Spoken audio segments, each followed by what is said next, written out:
इथे दृश्य आपण पाहतोय, मुख्यमंत्री बोलतात झालेली आहे. तो लपून बसला होता, त्याला वेगवेगळ्या टेक्नॉलॉजीचा उपयोग करून पोलिसांनी शोधून काढलेला आहे आणि लवकरच ही जी संपूर्ण घटना आहे या घटनेचा जो काही पर्दाफाश आहे तो लवकरच होईल. त्या संदर्भात आज काही माहिती पोलीस कमिशनरांनी दिली आहे. काही माहिती या स्टेजला देणं हे योग्य नाही आहे. ती योग्य स्टेजला आल्यानंतर आपल्यापर्यंत पोहोचेल. पण नेमका घटनाक्रम काय आहे तो कसा घडला आहे या संदर्भातली सगळी माहिती आपल्याला मिळेल. परंतु सर या प्रकरणावरती प्रयत्न केल्याची माहिती समोर येते आरोपीकडून 3 वेळा तब्बल. त्यामुळे अक्षय शिंदे प्रकरणासारखी पुनरावृत्ती या प्रकरणात होऊ शकते का? बघा, पहिली गोष्ट तर अशी आहे की आता it is too early to say this. या सगळ्या गोष्टी असर्टन झाल्यानंतर त्याच्यावर बोललं पाहिजे. आत्ता पोलिसांनी आरोपी पकडलेला आहे. आज ती कस्टडी मिळाली असेल किंवा मिळेल. त्याच्यानंतर इन्व्हेस्टिगेशन होईल. काही टेक्निकल डिटेल्स आमच्याकडे आलेले आहेत. काही फॉरेन्सिक डिटेल्स देखील आलेले आहेत. त्याच्या सगळ्याचं कोरॅबरेशन होऊन मग या संदर्भातलं बोलणं हे योग्य होईल. मंत्र्यांकडनं कुठेतरी याबद्दलची विधानं येत आहेत की आक्षेपार्ह मानली जात आहेत. संजय सावकर असं म्हणतात की ही घटना केवळ पुण्यातच नाही घडली तर देशभरात घटना घडतात.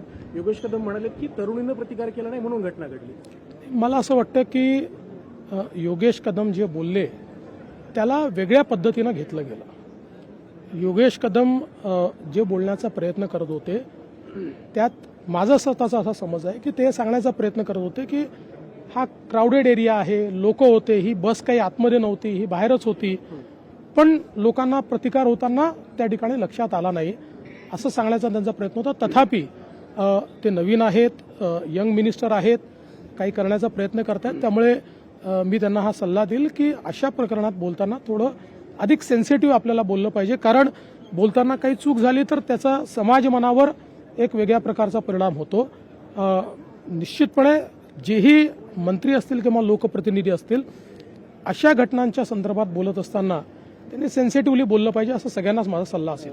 शक्ती कायद्याच्या संदर्भामध्ये आपण शक्ती कायदा या उलट विजय वडेट्टीवार असतील, रोहित पवारांसारखे सुद्धा विरोधी पक्षातील नेते तिथे जाताना पाहायला मिळाले.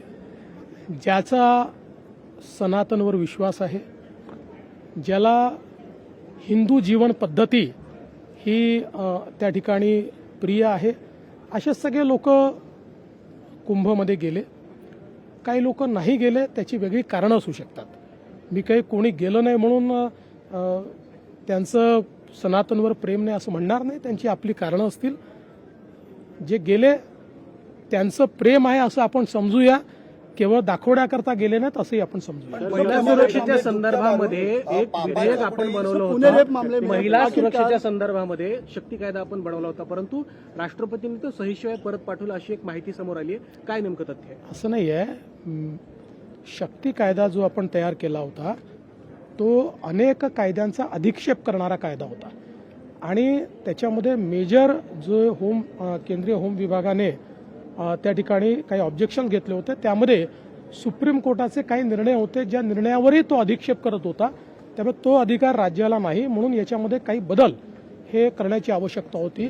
तथापि त्याच्यातले काही बदल करायच्या आधी केंद्र सरकारने नवीन कायदे तयार केले आणि आपण शक्ती कायद्यामध्ये ज्या गोष्टी टाकल्या होत्या त्यातल्या बहुतांश गोष्टी या केंद्राच्या नवीन संहितेमध्ये त्या ठिकाणी कव्हर झालेल्या आहेत. म्हणून आता आम्ही याचा पुन्हा आढावा घेऊ आणि आवश्यकता असेल तर नवीन अमेंडमेंट सहित या संदर्भातली पुढची कारवाई करू. आणि एकंदरीत महाराष्ट्र द्रोहींना पापाचं क्षालन करता येणार नाही असंही उद्धव ठाकरे म्हणतात. आणि दुसरी महत्वाची गोष्ट म्हणजे साहित्य संमेलनाचा दाखला दिला. त्यांनी बट्टेंगे तो कट्टेंगे म्हणणाऱ्यांसमोर शमीमा अख्तरांनी ज्या प्रकारे मराठी भाषा गीत गायलेलं आहे त्यांना आता तुम्ही काय उत्तर द्याल? उद्धव ठाकरे हे अशा गोष्टी बोलत असतात. रोज जर त्याला उत्तर द्यायला लागलो तर एवढा वेळ थोडी माझ्याकडे आहे. पहिल्यांदा उद्धव ठाकरेंनी आत्मपरीक्षण केलं पाहिजे की समजा तेच जर खरे होते आणि हे जर गद्दार होते तर काय महाराष्ट्रातल्या जनतेने गद्दारांना वोट केलंय? हा तर महाराष्ट्रातल्या जनतेचा अपमान आहे. महाराष्ट्रातल्या जनतेने ज्यांना निवडून दिलं आणि शिवसेना म्हणून ज्यांच्यावर शिक्कामोर्तब केला त्याला तुम्ही गद्दार म्हणताय. मला वाटतं तुम्ही आरसा बघितला पाहिजे असं माझं मत आहे. आता झालं, आता ज्या कार्यक्रमात आलो पुणे रेप मामले में आखिरकार आरोपी को गिरफ्तार कर लिया गया है. भाई टेकवीक बद्दल तुम्ही सर टेकवीक बद्दल सांगताना तुम्ही स्टार्टअप बद्दल सांगताना एक हब म्हणून सांगितलं होतं. दुसरी गोष्ट म्हणजे आज एशियातला सगळ्यात मोठा AI इव्हेंट मुंबई टेकवीक हा मुंबईमध्ये पार पडला. या इव्हेंटमुळे मुंबई हीच तंत्रज्ञानाची राजधानी आहे हे पुन्हा एकदा अधोरेखित झालेलं आहे. या इव्हेंटच्या निमित्ताने काही चांगल्या अनाउन्समेंट आम्ही केलेल्या आहेत. यात सगळ्यात पहिले आम्ही मेटासोबत एक करार केला आहे ज्यात व्हॉट्सॲप गव्हर्नन्स हा कॉन्सेप्ट आणलेला आहे. म्हणजे राज्यातल्या सगळ्या सेवा आता व्हॉट्सॲपच्या माध्यमातून आपल्याला मिळू शकतील. मागच्या काळामध्ये आपल्या मुंबई मेट्रोचं तिकीट जेव्हा व्हॉट्सॲपवर आणलं आमच्या लक्षात आलं की 50% जास्त लोक व्हॉट्सॲपवर तिकीट खरेदी करतायत आणि म्हणूनच व्हॉट्सॲप गव्हर्नन्सचा हा कॉन्सेप्ट आणलेला आहे. 500 सर्व्हिसेस यापुढे लोकांना व्हॉट्सॲपच्या माध्यमातून त्या ठिकाणी अवेल करता येतील. एक अतिशय नवीन अशा प्रकारचा हा करार झालेला आहे. आपल्याला कल्पना आहे की गावातला शेवटचा माणूसही व्हॉट्सॲप वापरतो आहे. आता त्याला खूप कुठेतरी ऑनलाईन जाण्याची आवश्यकता नाही आहे. हे सगळं व्हॉट्सॲपच्या माध्यमातून तो त्या ठिकाणी प्राप्त करू शकेल.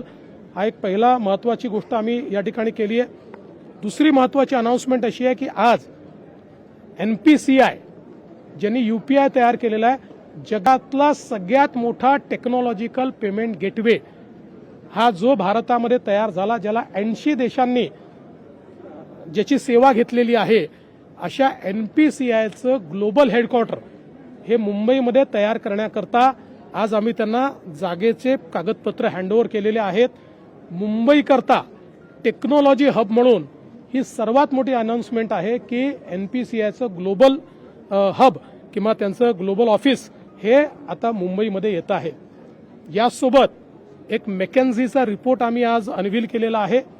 मेकॅन्झीच्या रिपोर्टनी आज हे अधोरेखित केलं आहे की टेक्नॉलॉजीच्या क्षेत्रात, स्टार्टअपच्या क्षेत्रात आणि टेक लेड स्टार्टअपच्या क्षेत्रात महाराष्ट्रच नंबर 1 आहे आणि 2035 पर्यंत महाराष्ट्र हा ग्लोबल लीडर होऊ शकतो किंवा मुंबई हा ग्लोबल लीडर होऊ शकतो. अशा प्रकारचा हा मेकॅन्झीचा रिपोर्ट हा देखील आज जो आहे तो आम्ही अनवील केलेला आहे. यासोबत मुंबई ही ऑन्ट्रप्रेन्युअर्स सिटी आहे. बिझनेसेस मुंबईत तयार झाले आहेत, बिझनेसमन मुंबईत तयार झाले आहेत. या प्रत्येकाची एक कथा आहे आणि म्हणून एक ऑन्ट्रप्रेन्युअर्स म्युझियम हे देखील तयार करण्याचा निर्णय हा आम्ही या ठिकाणी घेतलेला आहे. त्याचीही अनाउन्समेंट आज आम्ही केलेली आहे. त्यामुळे एकूणच या टेकवीकच्या निमित्ताने आणि शेवटची एक अनाउन्समेंट इनोव्हेशन सिटीच्या संदर्भात जी आम्ही ऑलरेडी घोषित केलेली आहे त्या संदर्भात टीम म्हणजे टेक ऑन्टरप्रेन्युअर्स असोसिएशन ऑफ मुंबई यांच्यासोबत आम्ही एक करार केलेला आहे. हे जे असोसिएशन आहे या असोसिएशनचे जे मेंबर्स आहेत त्या मेंबर्सची एकूण टेक्नॉलॉजीच्या क्षेत्रातली जर नेटवर्थ आपण बघितली तर ती जवळपास $60 बिलियन आहे. त्यामुळे अशा प्रकारचे सगळे लोक या पूर्ण आपल्या ज्या इनोव्हेशन सिटी आहे या इनोव्हेशन सिटीमध्ये ते स्वतः त्याच्या प्लॅनिंगमध्ये आणि त्याच्या फ्रेमवर्कमध्ये पार्टिसिपेट करणार आहेत. त्यामुळे मुंबई आणि महाराष्ट्राकरता प्रचंड महत्त्वाचा अशा प्रकारचा इव्हेंट या ठिकाणी तयार झालेला आहे. आज मुंबई में मुंबई टेकवीक के नाम से एशिया का सबसे बड़ा AI इवेंट हमने होस्ट किया. Team tech entrepreneurs association of Mumbai और गवर्नमेंट ऑफ महाराष्ट्र ने मिलकर इसको यहाँ पर आयोजित किया और देश भर से 8,000 से भी ज़्यादा टेक एंटरप्रेन्योर्स ये इस इवेंट में सम्मिलित हुए. महाराष्ट्र सरकार ने इसमें कुछ महत्वपूर्ण अनाउंसमेंट की है.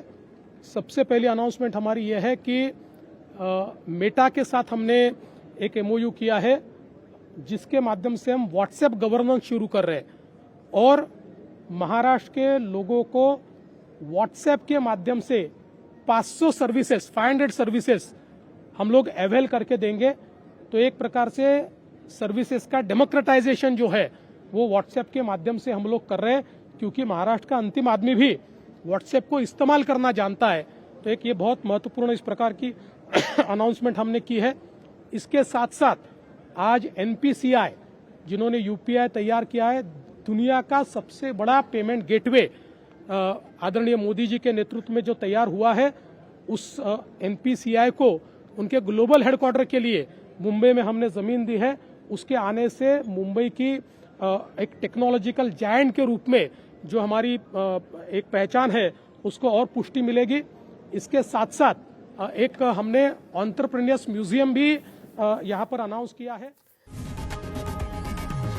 लोकशाही मराठी ऐका, पहा, जागरूक रहा।